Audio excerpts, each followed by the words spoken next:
Welcome back to Videos at the Ville. You're in Public Administration, Government 241, and I'm Professor Greenewalt, and we are talking today about organizational theory. I'd like you to have your PowerPoints with you on your electronic device or have been printed on your computer printer. That's fine, but I'd like you to have your PowerPoints with you. Organizational theory. What I'm going to do here is give you a complete presentation, a presentation that constitutes a complete semester of one graduate level course that I had at the University of Virginia while I was there. I had a full course on organization theory, and you will get all the nuts and bolts of it right here. Well, when we talk about organization theory, we realize that there are really three traditions of organization theory in American public administration. We have the classical period, we have the neoclassical period, and we have the modern period. The classical tradition really goes from the beginning of the field at the end of the 19th century, the end of the 1800s, all the way to the mid-1930s. The neoclassical tradition begins in the mid-1930s and it goes till the end of the 1950s.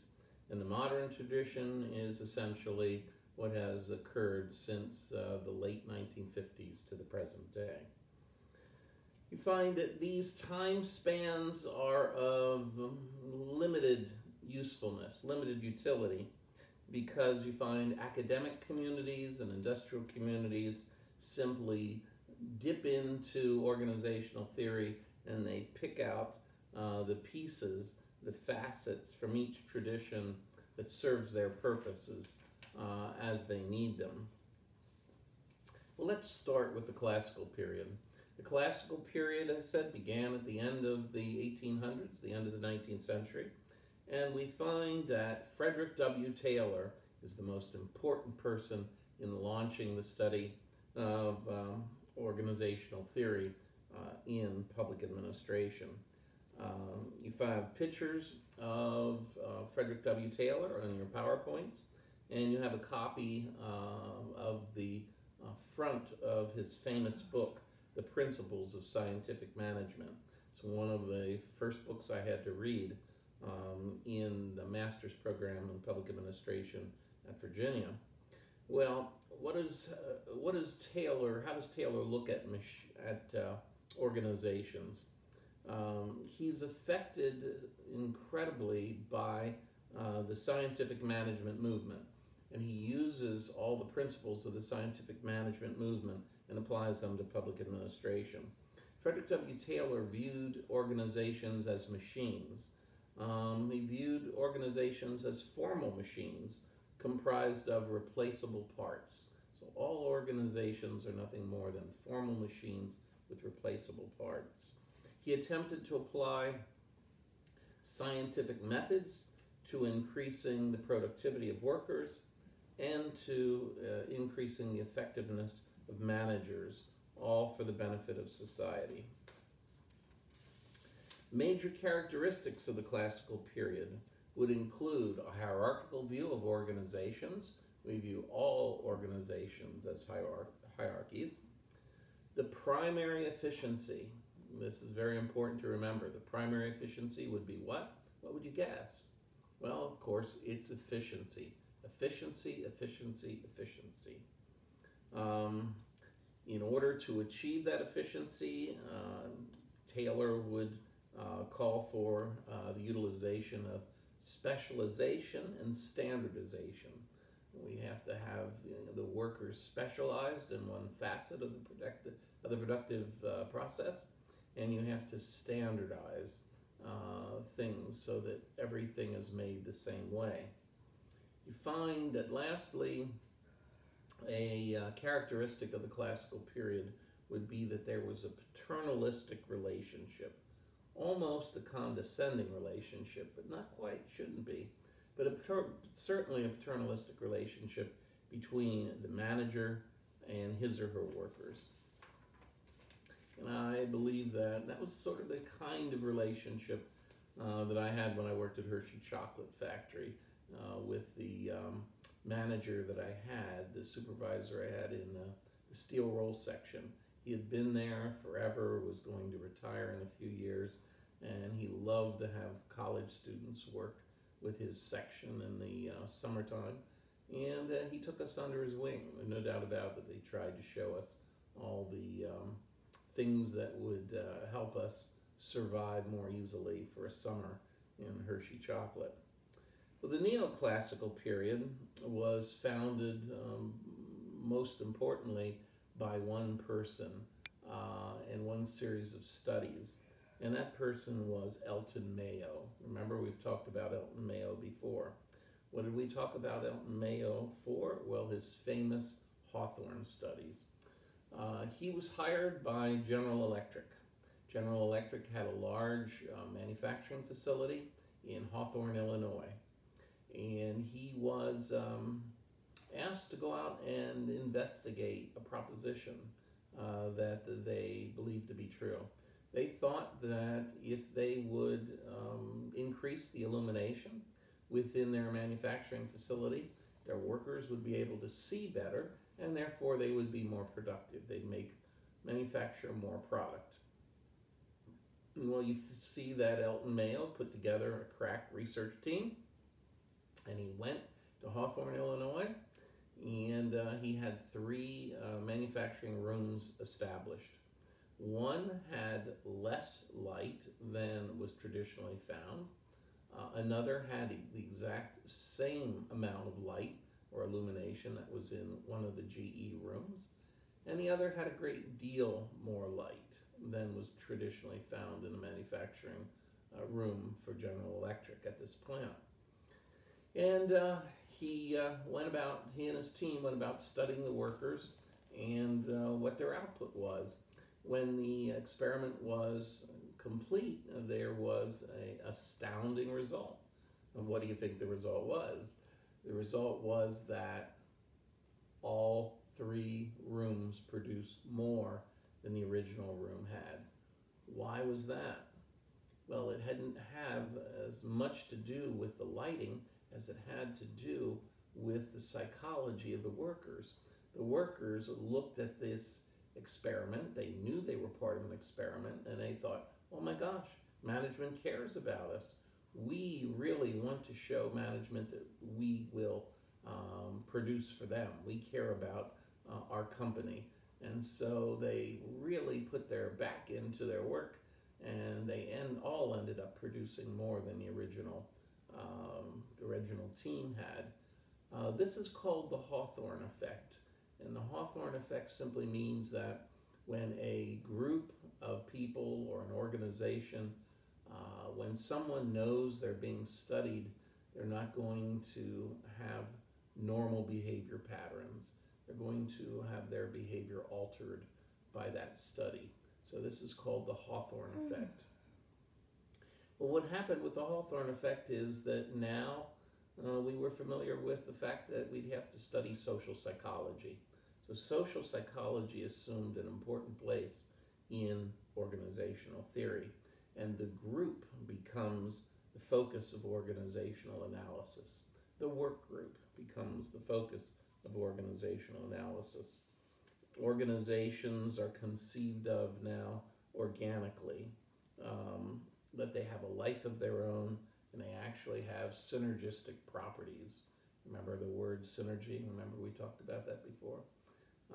That organizations would have synergistic properties. Now, we find what happened is that this neoclassical period, founded by Elton Mayo, first develops a movement called the Human Relations Movement. The Human Relations Movement. Later, it would develop a second track, which would become known as organizational humanism. But the first track for the neoclassical period was the Human Relations Movement. And what are the characteristics of the Human Relations Movement? They are that, number one, organizations are social entities. In addition to being economic or technological systems, organizations are social systems, and they respond to the behavior of the people within them, obviously. The motivations of workers are far more complicated than the classical model would lead you to believe. The classical model would lead you to believe that all you have to do is threaten to fire someone and they're going to behave the way you wish. The neoclassical period and the human relations movement would tell you that the motivations behind workers' behavior is far more complex. The third characteristic of the human relations movement is that the work group is the basic structural unit of any organization. The work group is the basic structural unit of any organization. Not surprisingly, number four, the fourth characteristic of the human relations movement is we come to believe and recognize that certain leadership styles are better than others. Certain leadership styles are much more useful in motivating the workers to do what you hope they will. Fifthly and finally, under the human relations movement, the whole question of power is never addressed. Now, we find as time goes by, the neoclassical period becomes more sophisticated and more complicated, and we find that the human relations movement begins to include environmental considerations in their analysis. And this is something that we wanted to definitely spend a moment on. When you have analyses that include the environment that the organization is a part of, this is called an open system strategy. An open system strategy is when you don't simply study the organization in isolation, but you study the organization and its surrounding environment. Obviously, a closed system strategy is one in which you're just studying the organization and you're neglecting to study the environment. And we find that before the human relations movement, we find that the study of organizations was a closed system strategy. Well, as we work increasingly with the human relations movement, it eventually leads, as I mentioned, to the organizational humanism model. Now, the organizational humanism model simply places less emphasis on the group and more emphasis on the individual. We find that rather than group needs, we're looking at human or individual needs. Organizational humanists are concerned about the individual needs of the worker. We find that organizational humanists are concerned with making organizations more stable by making them better able to cope and adapt with change. And in order to do this, first and foremost, they want to make all organizations open, honest, and democratic. So the neoclassical period under organizational humanism has an enormous thrust to make all organizations open, democratic, and honest. Now, the neoclassical period in Elton Mayo, what did he rely on? Well, he relied on something we talked about previously. He relied on the hierarchy of human needs. And the hierarchy of human needs, remember, at the bottom, the most basic set of human needs were physiological needs for oxygen, for water, for food and shelter. Above that are our safety needs. We need a society where we won't be murdered when we leave the door, that there's law and order in our society.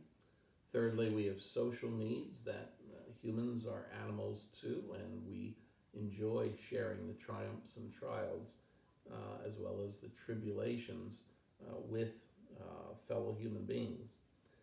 Then we have self-esteem needs, where we all wish at some point to be recognized within our own group as being something special, the best dressed, the funniest, the best dancer, whatever the case may be. And finally, we have that last level, the highest tip of motivations for individuals, and that's self-actualization. Being all that you can be, making the most um, of all of your talents, given and abilities given to you by God.